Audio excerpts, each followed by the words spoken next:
Welcome to an episode of Behind the Scenes, a weekly program unveiling the biggest political developments in Somali politics.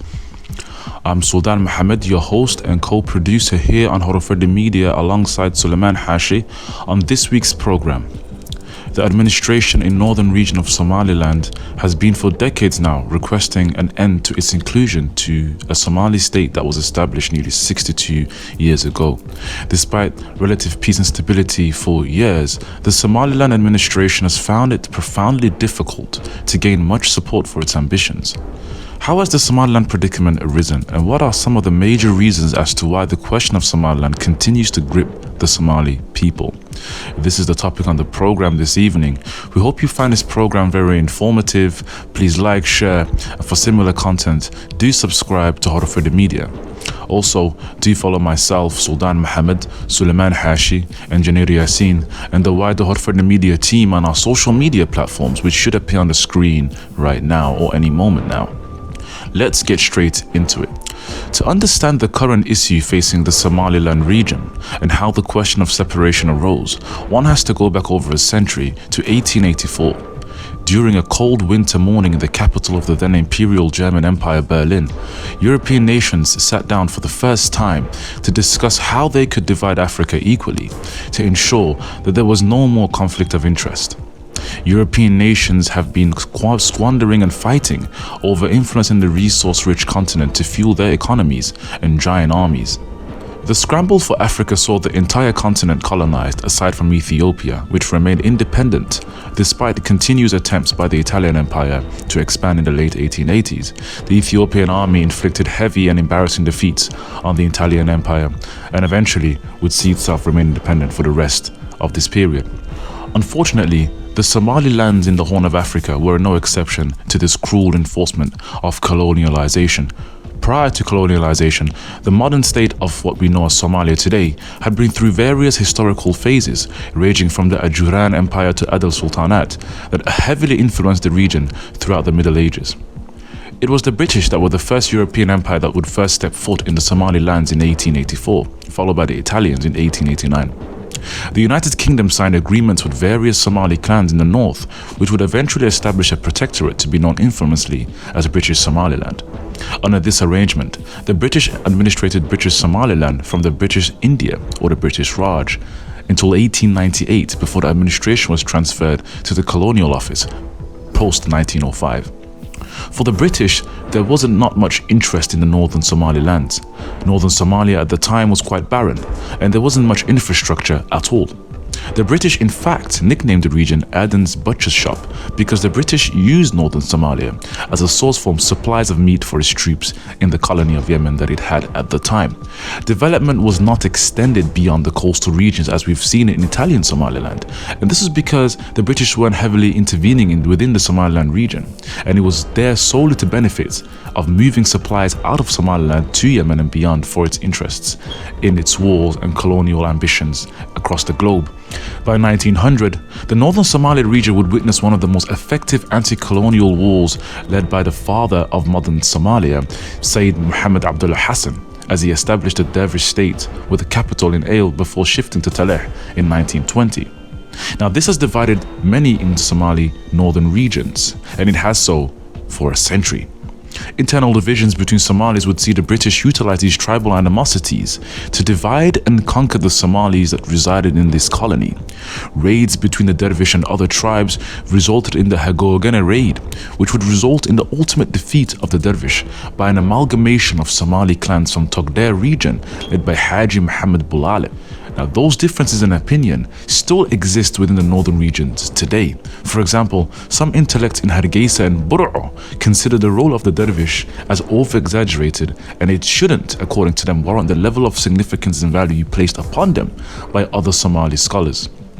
Now, this is despite the fact that there are relevant colonial era documentation in both Britain and globally that showcase the pinnacle role played by the dervish, not just in pushing anti-colonial sentiment across Africa and the globe, but being influential in the formation of the Somali Youth League, which would see Somalis from both north and south unite to obtain an independent Somali country, a vision initially pushed by the dervish state back in 1895. Now, fast forward to 1960. The two colonies were eventually unified under the Act of Union in 1960, and this was what was envisioned by the Somali Youth League and the Somali leadership at that time, both northern and southern, as well as other areas such as the Ogaden, the NFD, and the then French Somaliland. This would see formerly divided Somalilands of British Somaliland and Italian Somaliland combined to form a new state for the Somali people known as the Somali Republic. Now, some have criticized this very act of union and the preceding decade prior to the military junta led by Siad Barre as a cause in some of the sentiments felt by parts of the population in the north. For example, the move to have all governmental and state bodies in Mogadishu and virtually none in Hargeisa, despite it being the second capital. Now, the reason why this is important is because one has to understand that these two Somali territories were governed differently by two different countries, and they enforced different systems. And this meant that once Hargeisa and Mogadishu became unified under one country, which was the intention, the problem became how will this power be divided between these two regions?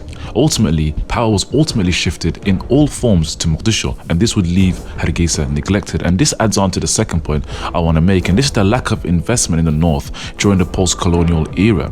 And this kind of saw a lot of areas in the north fall behind economically, the way it looks, developmentally. And this kind of played a role in some of the sentiment that was building up in the north leading up to the Civil War, which obviously the Civil War was divided into various different phases, and this played a part in the build-up to this. And finally, probably the most important part to all of this is some of the oppressive and divisive measures imposed by former President Siad Barre, particularly towards the latter years of his administration, just before the war erupted in 1990. Now, of course, this oppressive and divisive policies that were imposed weren't just limited to the northern Somaliland regions. They were, of course, all over the Somali country. But of course, in this particular discussion, we're particularly looking at the effects it had in the northern regions, which could have played and most definitely played a part, in the establishment of the modern day movement that we see in Hargeisa. Now, a combination of all such factors played a role in some advocating for the creation of a new state based on former colonial boundaries. Now, irrespective of some of the things we've kind of discussed so far in the program, authorities in Hargeisa have neglected this historical fact and placed extra care in the education system to ensure that history is taught post-1960. It's a neglect, frankly, of the history of a unified Somalia prior to 1960. Now, the administration in Hargeisa particularly focused on the movement known as the Somali National Movement, which it conveyed as the liberating force against the oppressive measures of Siad Barre.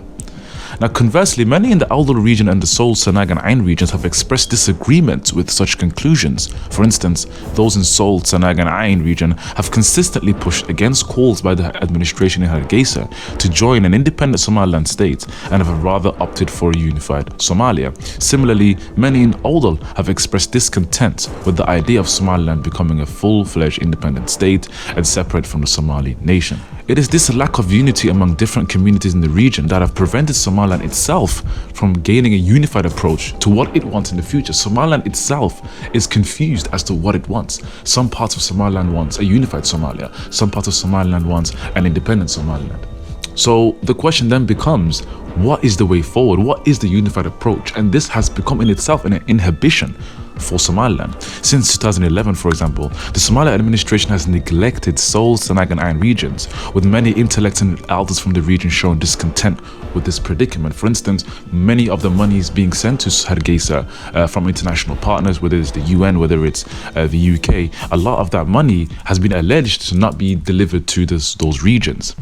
And this has kind of led to various rebellions. For instance, militias and governments were created in the region, ranging from the SSC group to Khatma State today, which is seeking to be recognized as a regional state within the Federal Republic of Somalia. We've also seen the short-lived Awdal state, which saw some in Awdal region seeking unity with Somalia. Now, what the point I'm trying to get at here isn't that everybody in Awdal is for A or it's not for A, or everyone in Sool, Sanaag and Ain is for this predicament or is for that predicament. The point I'm trying to get at is that the Somaliland area in itself is divided as to what it sees itself in the future. So would a referendum be the best way to decide what the people in those regions want? I believe so. Now, despite these various movements in Awdal, Sol, Sanaag and Ain, they might not yield this tremendous power. It demonstrates the opposition among the peoples of Hargeisa, the peoples in those regions, against the Hargeisa administration in attempts to seek independence from the rest of Somalia. And finally, the biggest obstacle facing Somaliland, which is the most obvious, is the federal government of Somalia. Now, despite Hargeisa authorities portraying Somalia as an insignificant failed government crammed in Mogadishu and Villa Somalia, Somaliland needs Somalia to recognize its existence as an independent country for Somaliland to have any hope of attaining its goals. So essentially, the very people that the administration in Hargeisa are trying to avoid are the key to its door that it wants to open. Every consecutive government in Mogadishu has refused to discuss the idea of Somaliland becoming an independent country.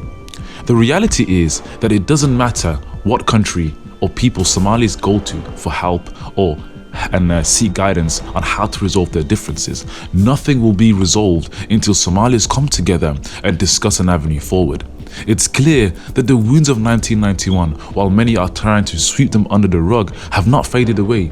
For instance, not a single person has been prosecuted for any atrocities committed during that period by either rebel forces or former government officials.